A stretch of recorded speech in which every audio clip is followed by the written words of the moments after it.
So happy to have you all. My name is Maggie Olson. I'm the founder of �諾Chief of Staff. We're the premier destination for Chief of Staff development and education. So at this point, over 1,400 companies trust us with their Chief of Staff development. We are in 40 countries and have over 1,500 students. And several different learning formats that really just depend on what you would be looking for. So we've got our online self-paced course. We teach in person, and we're launching and currently running virtual cohorts. So our next virtual 3-day cohort is in December. Email us at hello@�новachieofstaff.com to claim one of the only 20 spots if you'd like that. All right. I'm going to let Jared introduce himself. Jared's going to chat for just a couple minutes about Offsite. Jared allows us to host these Nova Chats free to all of you. So we're going to give him a couple minutes as our sponsor to tell us about all the great things going on at Offsite. Great. Thanks so much for having me. Love partnering with Nova because Chiefs of Staff are the #1 title that we end up partnering with across hundreds of companies like Plexity, HubSpot, Walmart, all the different sort of nonprofits, high growth startups, Fortune 500s that we get to partner with. Very simply, Offsite, we plan offsites and team retreats.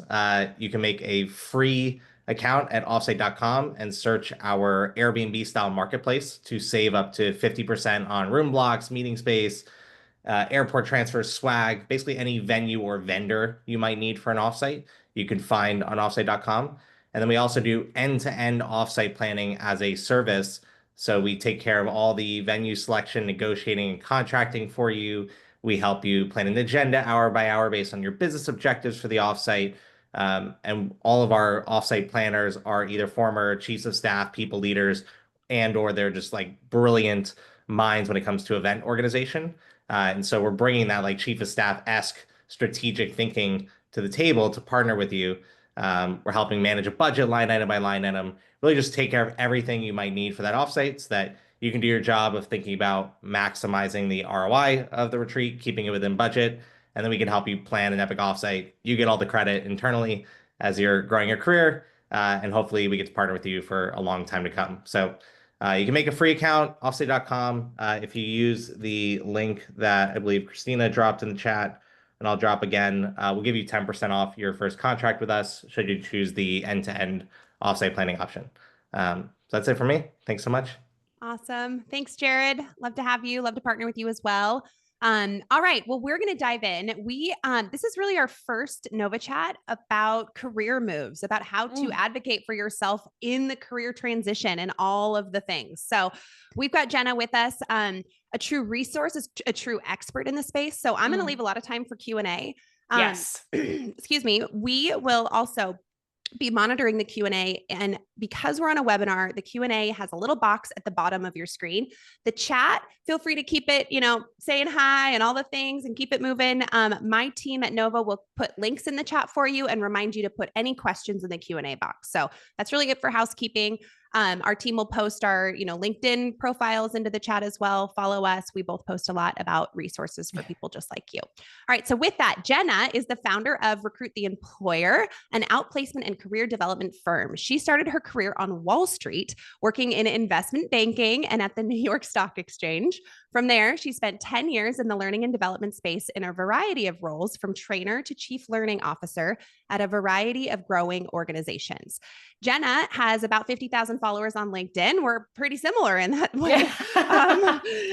You've got the hockey stick though, girl. I've been nurturing slowly for years. You've got like a great following. I love the people that you follow and I love your content. So people are hungry for those chief of staff resources. That is for sure. It's true. So, and Jena is a LinkedIn learning instructor with 162,000 learners and has been featured on Business Insider, Forbes, Harvard Business Review, The Skimm, and The Muse. Very, very cool. And she hosts a podcast called Culture Uncovered that goes behind the scenes of the coolest companies to work for. She lives in Franklin, Tennessee, which I was just told is basically like the town the Gilmore Girls Sleepy Hollow is filmed in. Stars Hollow, yes. Stars Hollow. Okay, tell us what you told me. It is like the Stars Hollow of the South. That's where I live. I live a little south of Nashville, but it's like a quaint little street one. It's beautiful. So anyways, love it. Oh my gosh, I love that. Well, welcome, Jena. We're so happy you're here. And clearly you've done a lot. You have a lot to offer, and I'm excited to dive in. Yeah, excited to dive in as well. And again, love this subject and just really passionate about helping people figure out what they're really good at and how to position themselves in the marketplace, because that's what we need to be able to do in order to be effective in our careers. And then if we're going through a job change as well. So yeah. And on top of all this, Jena has 2 young kids, a little one about the size of my little one, like 2.5, 3-ish, yeah, right? And then a new little one. And how old is your youngest? He is 7 months old. Some would call me crazy for doing all of this. I would agree with him on that. Yeah, pretty crazy. But nonetheless, we're here. So yeah, we're here. We will dive in.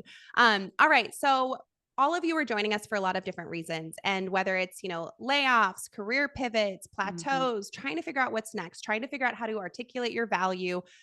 We want to provide some practical and tactical resources. Jena and I were talking before this call earlier this week or last week about, how we both operate and what we want to offer. And we really want to offer you like tactical things to go and do.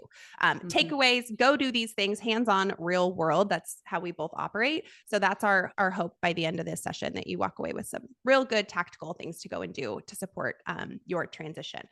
All right. So with that, I'm going to start by describing 3 of the kind of career scenarios, the real world scenarios or personas that we find ourselves in through our career journey. And those 3 would be, okay, 1, you're looking to level up at your current company, right? So you had a promotion within maybe your org or into a different org, but you're looking to grow into your next role at your current company. You love your company. That's great. We love people who love their companies. Yeah. Yeah. And then the second would be people actively looking for their next opportunity outside of their current organization, somewhere else, a little bit scarier, a little bit harder to network. We're going to dive into that. And then the third, which I think probably are a lot of folks on the call because you take career development really, really seriously, is those who are, maybe not job hunting right now, but they want to be prepared when they need to be. So those are the 3 personas that we are going to talk about. Is there anybody else in there, Jena, that we're missing that we want to make sure we touch on? No, I think it's the people that are trying to level up in their organization, like you said, number 1. Number 2 is people who are actively searching, whether you're in between jobs or you are currently in a job and you're like, this is just not cutting it, and you're trying to look external, or you are that third person who's just like not quite ready yet, but you want to be prepared should you experience a layoff, or that you're probably going to do something in like 6 months to a year. So I think you're absolutely right. What I would find actually most interesting is in the chat, if you could share if you are 1, 2, or 3. Agreed. That would just be even helpful as we navigate what we're talking through of like, where do we spend the most time? So I think that would just be helpful. I think we're seeing a lot of folks. Amazing. Cool. I'm seeing numbers coming in. So I was going to ask that same question. So love it. Yay. Okay. So we're going to start and kind of dive into people leveling up in their current company. Maybe they're looking for promotion in their, like with their current leader or their current organization, or they're looking for promotion in a different organization within their same company, like a different category of business. Right. I want to start on an internal brand.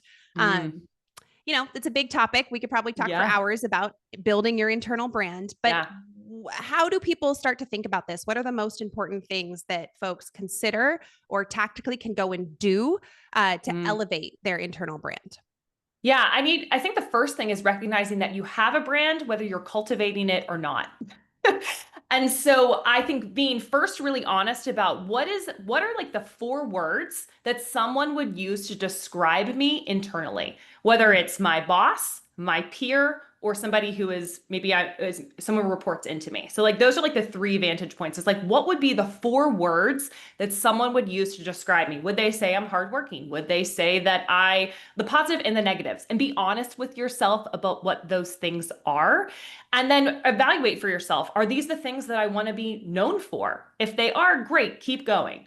Right? Or you can even ask some friends or some trusted peers or your boss, maybe that you have trust with, that like, hey, I'm really trying to focus on my internal brand in 2026. Here's what I think that I'm perceived as. Would you agree with this? Right? Very bold question. Have to do it only when we're in a trust relationship with a manager or a peer, obviously. But those are some great feedback places to identify what is my brand, because I have one. I just maybe have never intentionally thought about it in the first place. So that is step 1. Good point. We have a brand, whether we're cultivating it or not. You have How one. would people describe us? Let's start with reflection, always. Yeah, reflection is the first step with that. And then the second piece would be, okay, if I'm here in my career and I want to be here in my career, what do I need to be known for and able to get to that next spot?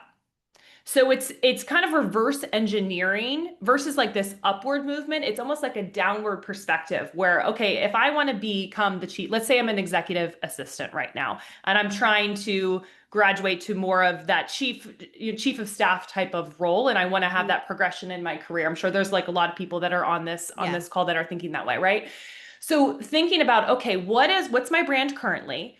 What does my brand need to be in order to bridge that gap? And what are some of the skills or projects or things I need to take on in order to build that reputation internally and build that brand so that I can close the gap and be seen as the person who can handle that chief of staff role. So I think a lot of people are just usually muddying through and like think they know what the thing is, but actually physically writing it down for yourself is super helpful. And then getting feedback on it from the right individuals is also helpful.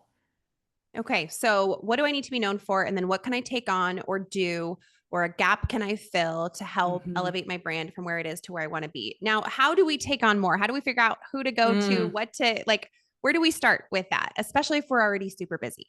Yeah, I think people is the biggest. The other part with the internal brand is knowing who the players are within the organization that also have, I don't want to say the political clout, internal political clout, but there's some reality to that, right? So understanding who the players are, understanding who the organization has a say on those things, and then understanding who makes those decisions to make those like kind of upward mobility movements, and then being able to build relationships with those people.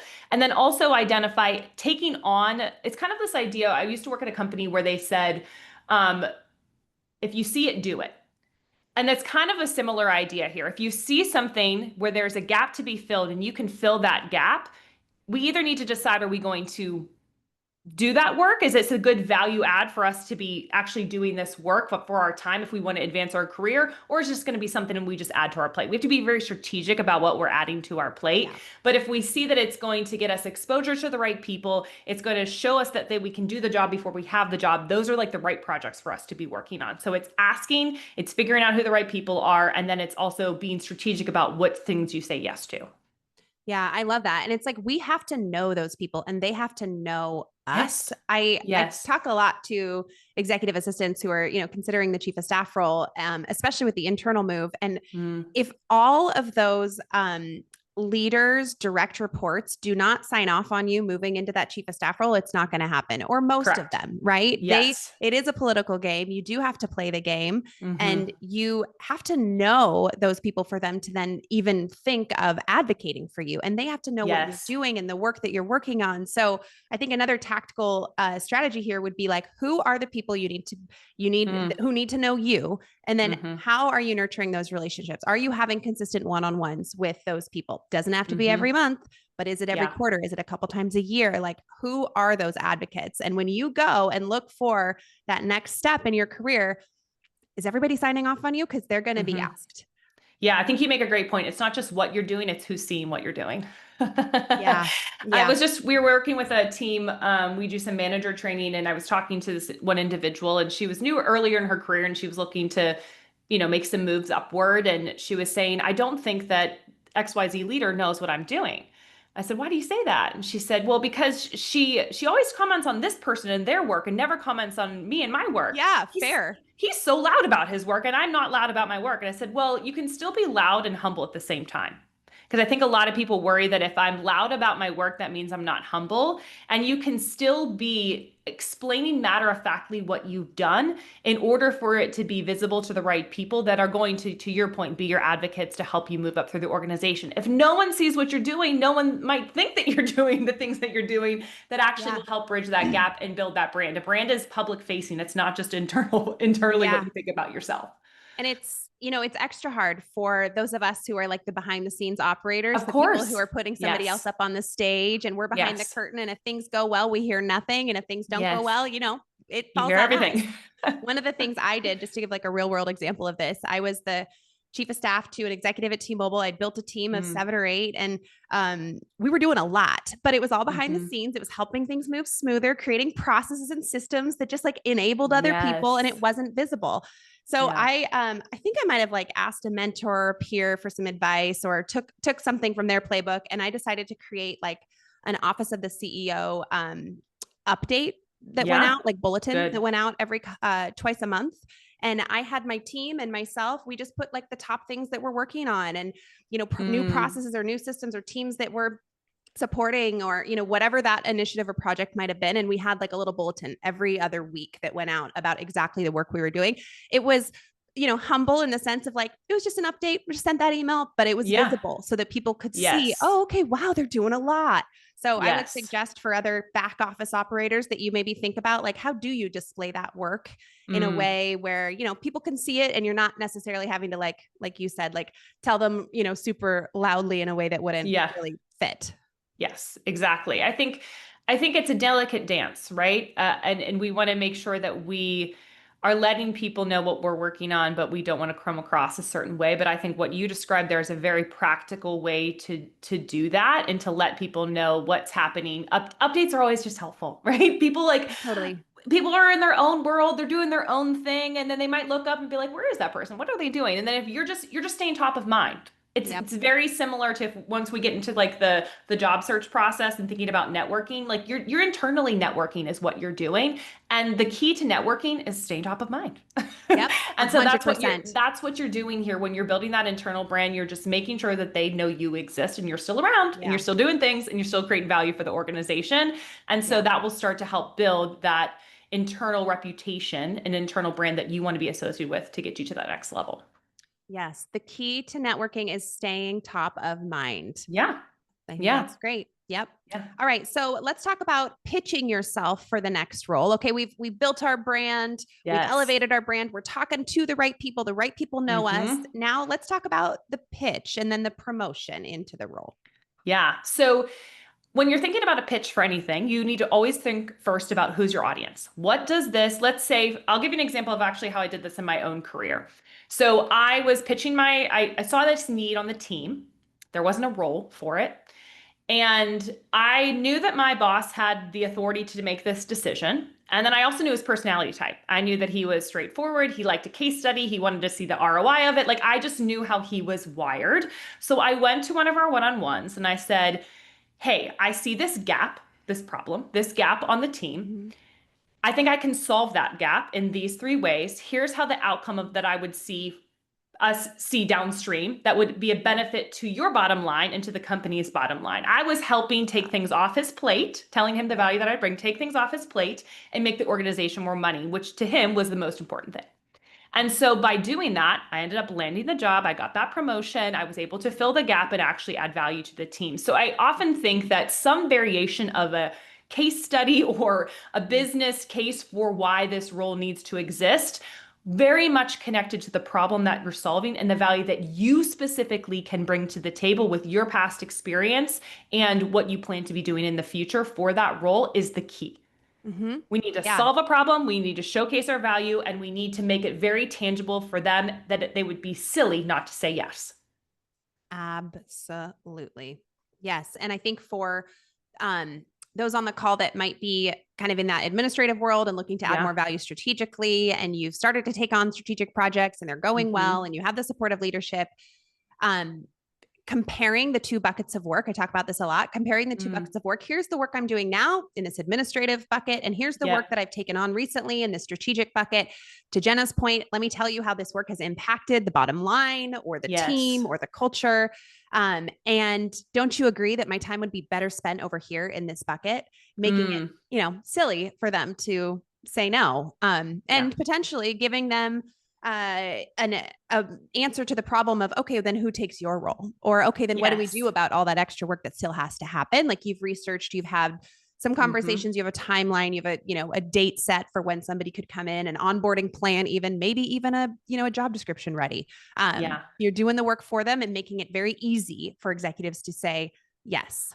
Yeah, you've thought through all of the objections. It's kind of like sales. When you're pitching something, you have to think through what could their objections be. And again, you guys are all planners.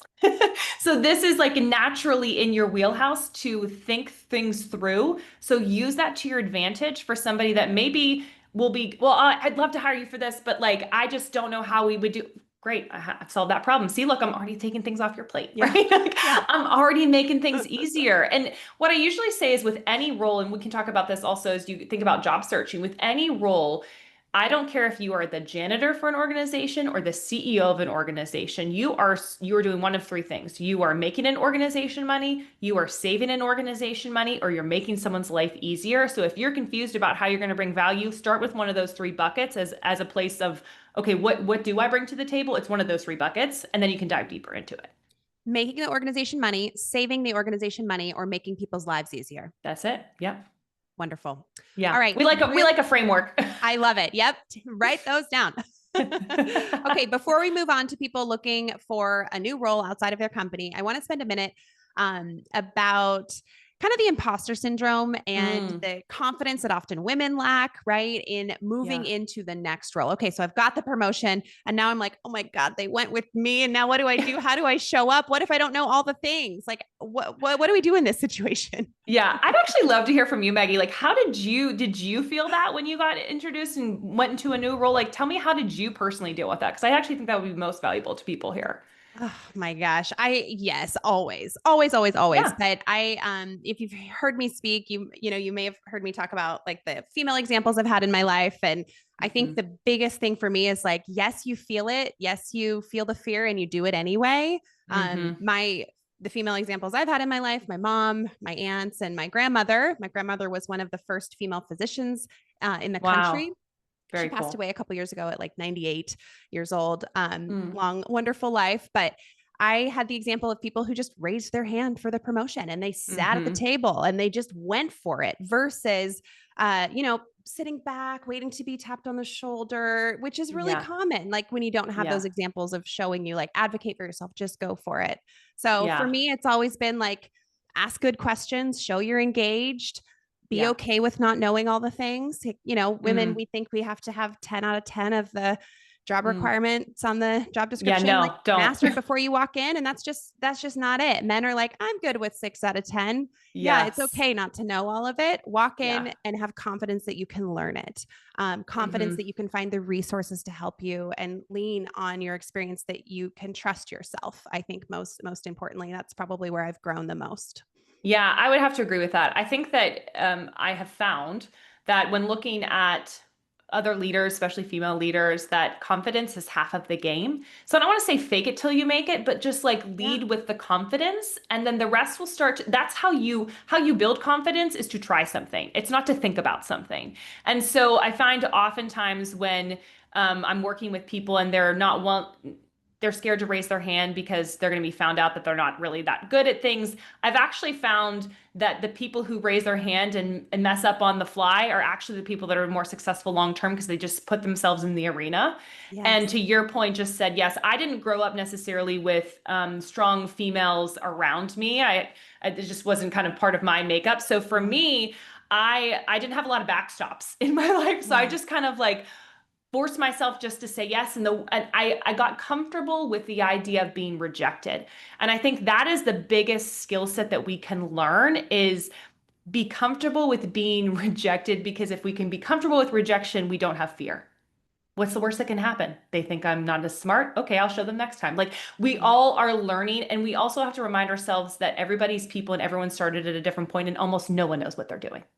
The CEO who just started at your company, he don't know what he's doing. She doesn't know what she's doing. So reminding ourselves of the humanity of everybody else, reminding that we have something to bring to the table, and just going for the thing is really what I find builds the confidence, not thinking about building confidence. So 100% agree. I've thought about that a lot lately. I had a mentor tell me years ago, she was like a VP at University of Washington medicine. And she was like, hey, Maggie, nobody knows what they're doing. Nobody knows. So just go do it. And I'm like, wait, what? Not even you? And nobody knows. And I've sat in boardrooms with people running massive companies, and they're all figuring it out. They're relying on their experience. They're trusting their instinct, and they're going for it.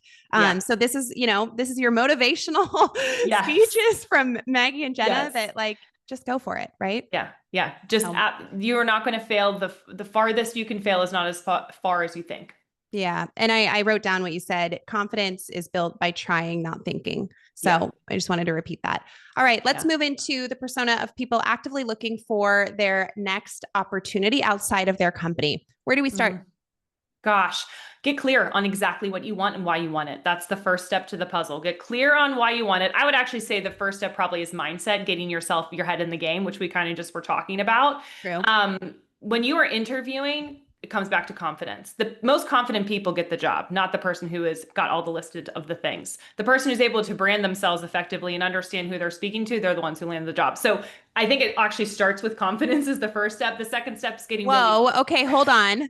The people who get the job are those with a great brand and who show that they have great confidence. That's it. Period. End of story. I mean, that it truly is. I could probably interview, because I've done this so many times and helped so many people frame their stories up. I know the formula, and our team knows the formula to get people, once they're actually in front of somebody, to share the things that they really care about on the other end. It's psychology, it's marketing, it's personal branding. You're not a historian in the job search. You are a marketer.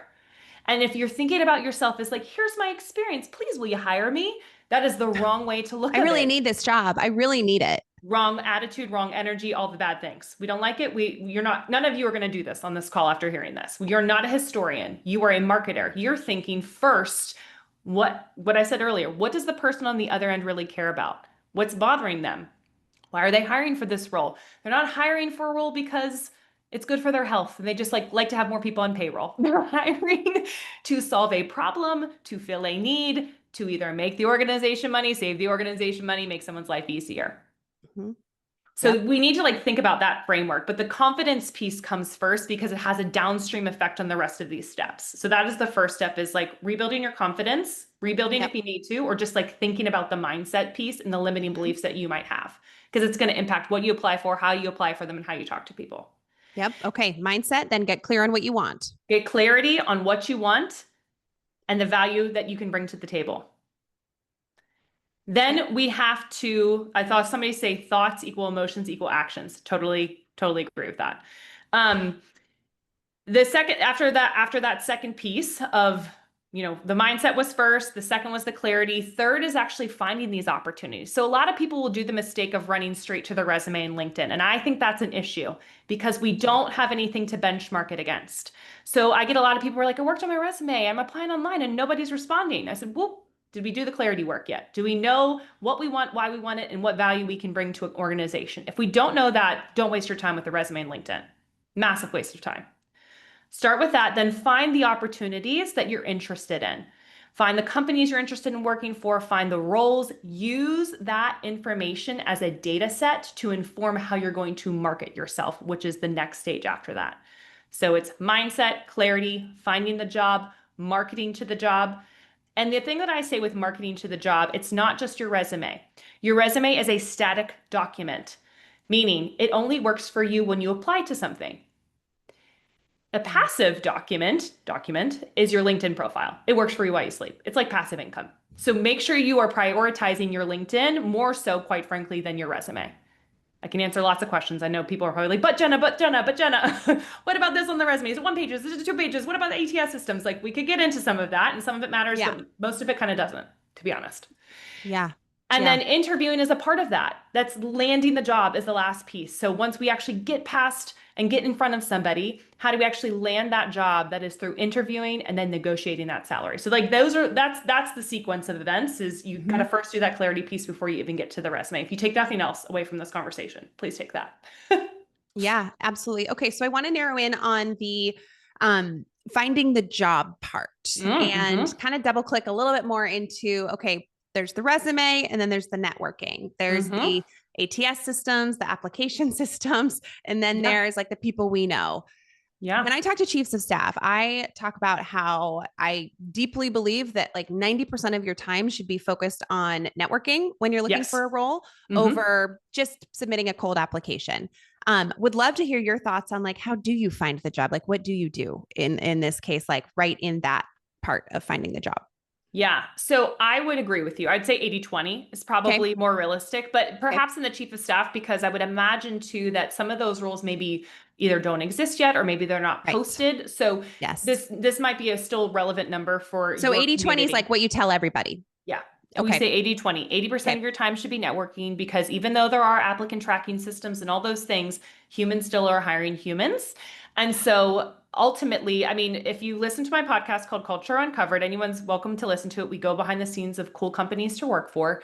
I've asked every single chief people officer, how do you stand out? And they said, don't just apply online, reach out to someone on our team. Every single person has said that.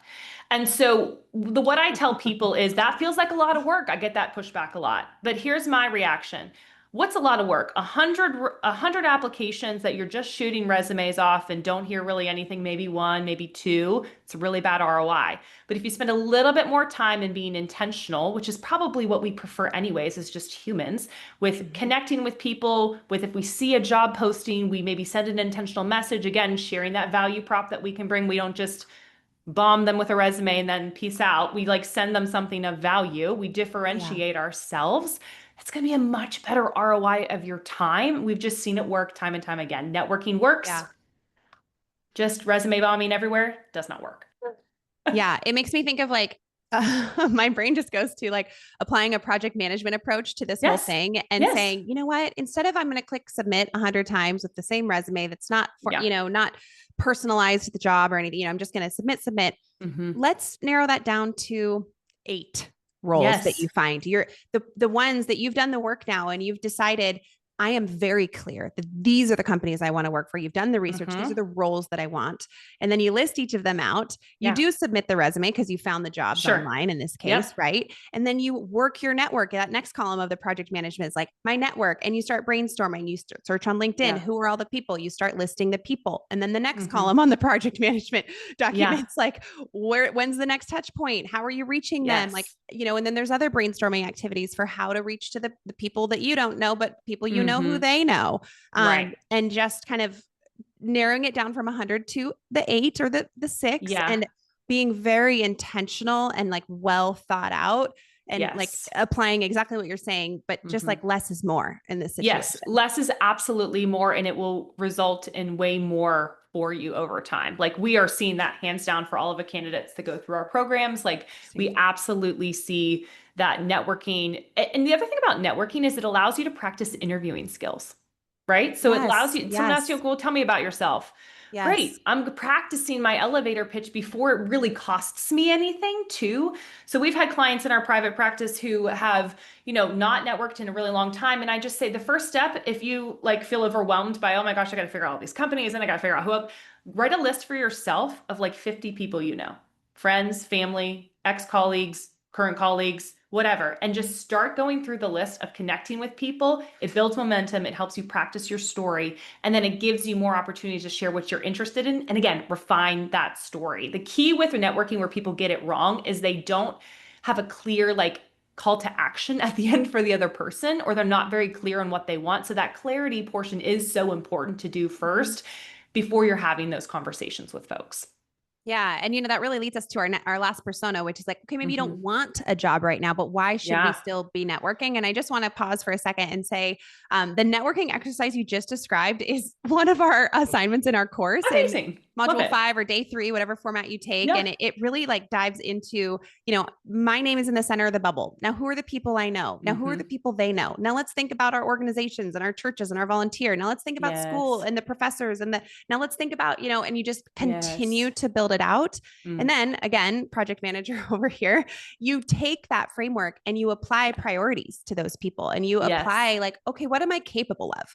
Maybe if you're in between jobs, you're capable of 10 chats a week. Maybe if you're in a demanding role, you set a goal of 4 conversations a month, right? But you set a goal and you track that goal and you start to have those conversations before you need them. And that really brings us to, before needing them, people who aren't necessarily hunting yet. I want to spend some time before we get to Q&A here talking about do I update my materials now? Do I keep my resume and my LinkedIn updated? Touching on a bit more about how do we network when we don't have an ask? What is our ask? So I would love to hear from you. Gosh, I actually think the best time to be networking is when you don't have an ask. Meaning you still have a call to action, but it doesn't mean you have an ask for a job. Because building that relationship, I used to say there's a tactic or a terminology and phrase in sales, it's called always be closing. I make the joke that we should always be networking. your biggest, I will say the one thing that if I look back on my career, like why was I successful? How was I able to switch into a bunch of things, start businesses, the whole thing? I was always networking, and not like I just was networking to need something, but I was truly networking to meet people, to build relationships. And then I was really good at keeping in touch with people. And then, so when I did have an ask, it allowed me to ask and not feel weird about having an ask. And so if you're listening to this and you're thinking, gosh, well, Jena, I didn't do that. Great. Perfect time to start is today. Get your list out, start connecting with people, because also people are super lonely in the season that in 2025, and people want to connect with real people. Like we just do. Yes. And your ask at the end is what I would always say is the end of a conversation should always end with you saying, what can I do for you? Who can I connect you with? What are you working on? I don't know, Maggie, you might even remember me saying that to you. Like, what are you working on? How can I help you? That is my question I ask every single person, whether it's a client, quite literally, I will ask a client this, I will ask a candidate this, I will ask random people I meet this question. I meet people at church and I ask that question. Like I literally am asking everybody that question because I want them to feel like, and then I follow up on what that is. And networking really allows you to do that. So always be networking is just a piece of advice that I would give. And then on the resume front, I would keep it updated on a quarterly basis. I would just keep it like, I call it like the quarterly career refresh, where you just are thinking back on the quarter of like, what did you accomplish? And do I need to at least write that information down so that when the time comes to re-update my resume, let's say, and you, because you're in between jobs, it doesn't feel like this incredible feat, which is what a lot of people face, is they're like, oh my gosh, I don't even remember what I did. What are those numbers? I don't know. Can I include that? Like getting ahead of that and being proactive is going to be really, really helpful. Yeah. And my tactical tip for that, and Jena, I'm sure you suggest this to people too, but like wherever you're working, like in your email or in your file folders or wherever, create a folder, call it wins, drag and drop a project that you send off, a compliment that comes in about something you worked on, drag and drop, just drag and drop. That way you're ready, but you don't have to be editing your resume all the time. It's like, okay, now it's time to edit my resume. Oh my gosh, cool. I saved 6 things. Yay. This is going to help me start. Right. Yes. 100%. Help yourself first. I always say that. I mean, we're kind of I continue to come back to this project management approach, but like first, before anything else, we have to be an excellent project manager for ourselves and for this exact reason, so that you can easily and quickly update your resources, update, what you stand for, and have things to reference with data and insights and recognition, especially soft side recognition, which often matters in the roles that we're in, as EAs and chiefs of staff, like a lot of what we do is soft side. And I'm asked a lot, like, okay, but how do I like talk about my wins when I know I'm supposed to put like data-driven insights on my resume? And yes, like continue to try to find those. But, I remember clearly, and I often give this example on my resume, when I talked about my chief of staff experience, I had a bullet that said 7 out of 7 executives told me that the team was more organized than it's ever been after I started, 3 months in. Yeah. It's powerful, I love that. And it's soft side, right? But you're turning it into data.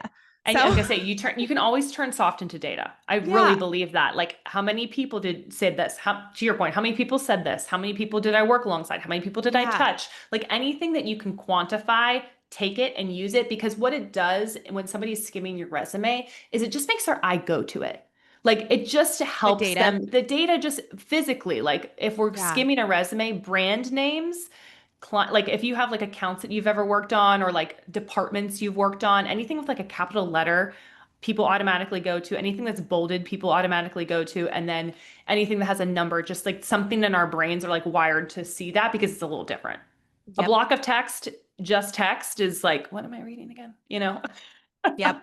Okay, we're going to dive into Q&A. We've got a lot of questions. We don't always get like tons and tons of questions on these things. Usually we get a dozen or so, and we've got like nearly 2 dozen. So we're going to answer some of these really quick.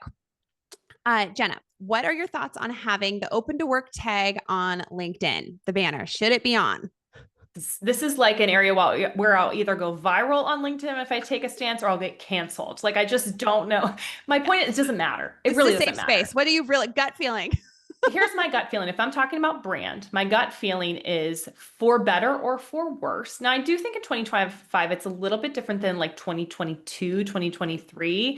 2023, I would have recommended in small circles to take it off because it looks desperate. If you're open to work, you're open to work. Don't be ashamed of that. It's not Right. that you are desperate. So I don't want people to hear, when I'm saying that, I don't want you to hear that. Yeah. But again, there's something about a signaling. We just got to think about, how do we work the system? How do we signal that we are confident and we are, organizations want us, we are a wanted candidate, right? And so Yeah. sometimes that signal can be a little negative. So I lean on the side of, don't include that, but make sure that you have the settings. Don't include that publicly, but Yeah. include in the settings on the back end that you are open to work. Searchable. Yeah, that you're Yeah. searchable. And so that, I think, is the most important piece. Here's the deal. If somebody sees, especially in 2025, that you are open to work, we're not going to, and then we like your experience, we're not going to be like, they're open to work, they're in between jobs, they probably got it. We're not going to tell Yeah. that narrative. We want to know the story behind it, but Right. we're not going to not call you because of that reason.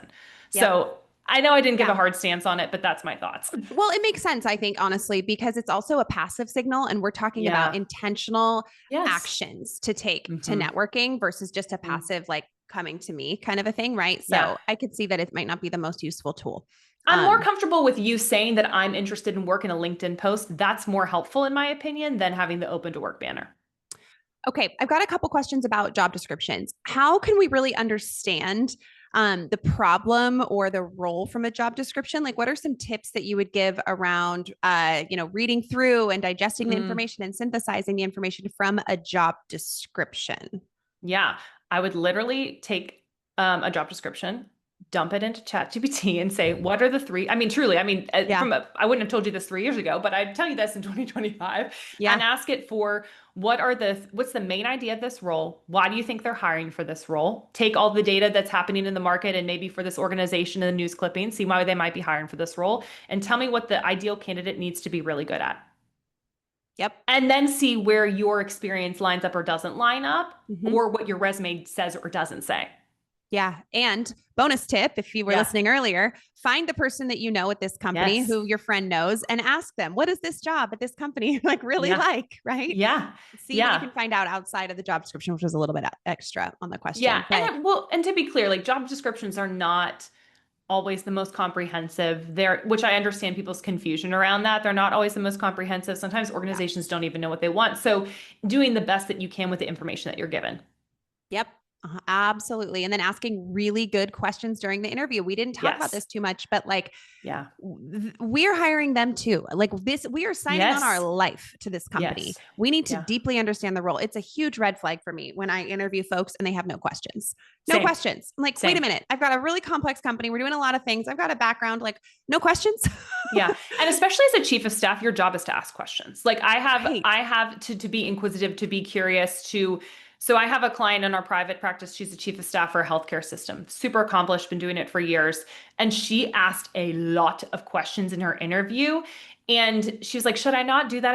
Is that going to come across as like too much? Am I going to be over the top? And we went through all of her questions and I just kind of was just checking to make sure. And I said, no, this is your person. This is how you would operate in the job. And if they don't like that, if that CEO doesn't like it, you're going to have a terrible experience anyways. The CEO loved it. She's going to she got accepted the offer. She's now going into the job, right? So I think to your point, it's really important to ask those questions. Also, it's showcasing your capabilities as a chief of staff specifically. Oh my gosh. Absolutely. Yes. It reminds me, and we've got a few questions in the chat about this, but it reminds me also that often the job is to negotiate. You're going to oversee in a lot of roles, you're going to oversee or be part of important negotiations. So if you show up unprepared to negotiate or just deciding not to negotiate, like what kind of buyer or salesperson or internal, like whatever person are you if you are not going to negotiate for yourself? So let's spend a couple minutes talking about negotiating. I think that a lot of folks on the call would love to hear some of your tips there.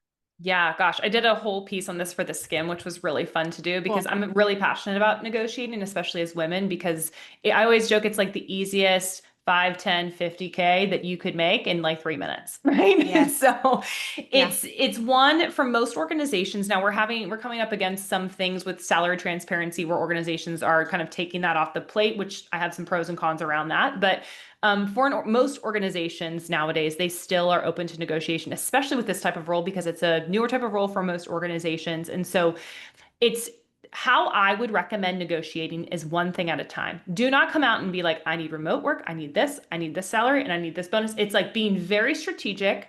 It's asking for one thing at a time. And then I've never had an instance. A lot of people are like, oh my gosh, are they going to take the offer back if I negotiate? I've never had an instance where the individual was gracious, kind, methodical in their negotiation, and it was taken away. And if that does happen to you, either look at how you negotiated, or you don't really want to work for that company anyways. No. Yep. So Agreed. don't fear negotiations. We should not fear them. How I would phrase it, if I were you, let's say you got an offer. Let's say the offer was 200,000. I'm just throwing a number out there. And you're like, actually, this role, based off the job description, based off a little bit of research I'm doing on Glassdoor, PayScale, asking ChatGPT, some comps that maybe this community provides, like I was expecting the salary to really be around 230 to 250. Is there any way we can move more in that direction? Always have negotiations over the phone. Don't have them in email, but follow up in email. So a couple of things is really around the phrasing of things, how you present the role, and how you present your data.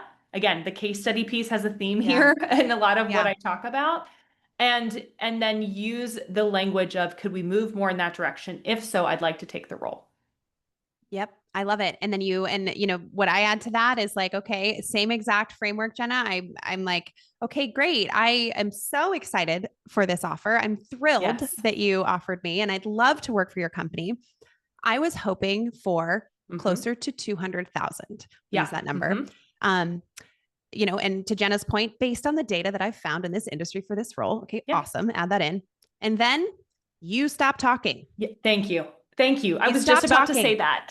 And you say, please. And even if you think they might be the decision maker, you say, if you could review with the team and get back to me in a day or two, that'd be great.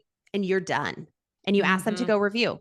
That's it. They may say no on the phone, but you have not given them the opportunity. You say, please review with your team and get back to me. I'd love to chat more about this, when I hear back from you. And that's it. And you pause and you're done talking. You stop filling the space like we all fill. It's true. You're not wrong. Do not fill the space. Yeah. And don't do this in an email. Follow up with an email, but always have a negotiation live. Yeah, I love that. All right, let's review a couple more questions here. There's a lot of good ones. What are your thoughts about landing a chief of staff role in a new company? I am a career EA that has project management experience, but I tend to think the chief of staff roles are value added if you've been with a company, know the gaps, and can make a difference. Do you have a perspective here? Or do you want me to take this one? Can you take this one? And I'll probably give some thoughts in addition. Yep. Okay. So I definitely believe that moving from EA to chief of staff is going to be easiest within your own company for the reasons that anonymous attendee shared. You know the gaps. You can speak the language. You know the leader. You have built the internal brand. The people know you who are on your side. But that's not always possible. That's not always a job opening or the open to listen for the move, or maybe you don't like your company. So this comes back like deeply to the networking that we were talking about, like making sure you have that network and you're nurturing it before you need the job. If you haven't been, start today, like Jena said. And I don't believe that that chiefs of staff are most successful in their current companies at all. Actually, I think that many chiefs of staff are most successful even in an industry they've never been in, with people they don't know, because they don't know about the existing guardrails. And one of the best things that chiefs of staff can come in and do is listen and observe and identify, areas of stickiness and slowness where process is needed, building systems and tools brought with you from your past experience. I do not think that chiefs of staff are better in the place that they've already been in. I think it's easier to get the role in a scenario, but not in terms of chief of staff success. So specifically, that's my answer to that one. No, I would agree with you. I think to your point, it's similar, like if you're changing jobs and you're trying to do a pivot, right? It's a lot easier to pivot industries than it is to pivot a role function. Similarly, it's easier and then if you try to add both of those things on at the same time, it's a little bit more challenging. But for this type of role, I think to your point, it's easier to land the job, but that doesn't mean that you're going to be more successful than if you were to come from the outside. So I think it's great points. Yeah. And we've got a lot of questions that are similar flavors to this. Like, okay, well, what about pivoting to an entirely new industry? Great. What you want to do is figure out how to articulate your value and transferable skills from this industry to the other one. But chief of staff work, if heard me speak before or been through our course, like it's not about deep industry expertise. It's not about deep expertise in one area at all, actually. It's about the ability to dive deep when needed, but the true ability to zoom out and have that 10,000-foot view across a lot of different areas of the business, identifying priorities and problems that you're well suited to solve that the company needs. Jena, I want to ask you about this. The question specifically around the chief of staff role, but I think we can broaden it a little bit. What about using tools like Clifton Strengths and DISC assessments and Myers-Briggs when you're interviewing or on your resume or on your LinkedIn? Oh gosh, it's a whole other can you've now unpacked. I have mixed emotions about all of them. I think sometimes they can put us into buckets that we don't fully fit into, right? I think they're tools. I think they're really great tools. I think they can be really helpful within organizational structures. I think they can help as a communication tool between different members. Do I think that it helps to put it on your resume? Potentially. Yeah. I mean, I do think that I don't think it'll necessarily hurt you to put it on there, but I wouldn't use it as like I need to have it on there, or if I don't have it, it will look fun. Like I don't have a really strong opinion either way, but generally speaking, it's a helpful tool. I think, as you're talking about it, it just makes me think about like the term, like, well, that's their psychology. That's my psychology. Like that's mine. Those are my assessments. And I wouldn't want to put those, like, it's not private at all. I tell everybody my strengths are ridiculous, achiever, activator, maximizer, arranger, competition. Jena, yours are probably similar. But like, but honestly, like people have their opinions and their judgments, and their understanding of these tools are different than my understanding of these tools. And the best benefit to these tools is understanding how you work and your psychology and how you come to work and show up. And then maybe how you need to supplement in some ways and how to articulate your value based on your strengths. So I think keep it internal. You don't know what other people are going to make judgments on, if my bottom are or somebody else's top, like, what am I going to think? Okay, we're really different, but that's good, right? I want to hire for diversity. Like it just gives a lot of noise. Unless they require it in the process, obviously, but I actually probably take back that it couldn't hurt. I actually think it could hurt you in the process, because even some leader might be like, oh, that's stupid. True. Like, oh, it's so woo-woo. It's so woo-woo. It's not science backed. Like, so just don't give people the opportunity. Use it for yourself. I actually think they're very helpful for yourself. But in terms of like, from a hiring perspective, I'm like, the jury's still out for me. Yep. Absolutely. Okay. Somebody wanted you to dive in just a click more into why phone negotiations instead of email. Oh, well, because phone allows you for, a couple of reasons. You're not going to be anxious waiting for them to respond back to you and be like, how are they going to react? You get real-time reactions, right? So you allow your body language to come through. You allow your tone to come through. Like me sending a flat email of, I was expecting this to this range. Could we move more in that direction? Sounds flatter and maybe a little bit off-putting than if I'm saying, hey, I'm really excited about the job. To use like Maggie, what you were saying, I'm really excited about the job. I'm really excited to come here. I was hoping we can move more in this direction. Would you be open to that? If so, I'd love to take the job. Has a very different tonality than if you're just sending a flat email. So I think you leave nothing up to their perception whenever you are live on a phone call or on a Zoom call with them. And then always the follow-up just to confirm what we talked about and like make sure they have the actual data points. But I never want something to just go off into the ether and be like, did they get it? Did they not get it? Are they going to respond? When are they going to respond? Like we need to have some face-to-face interaction. Yep. And it shows that you can have a kind, direct, and confronting conversation about something important, which is a huge, huge green flag when it comes to the job search, right? Like we need people who can have kind, direct, and confronting conversations day to day in their roles. I think it just shows you it's a good brand builder to have those conversations in person. It shows your executive presence, like you're talking about. 100%. Yep. Well, it's 12:59.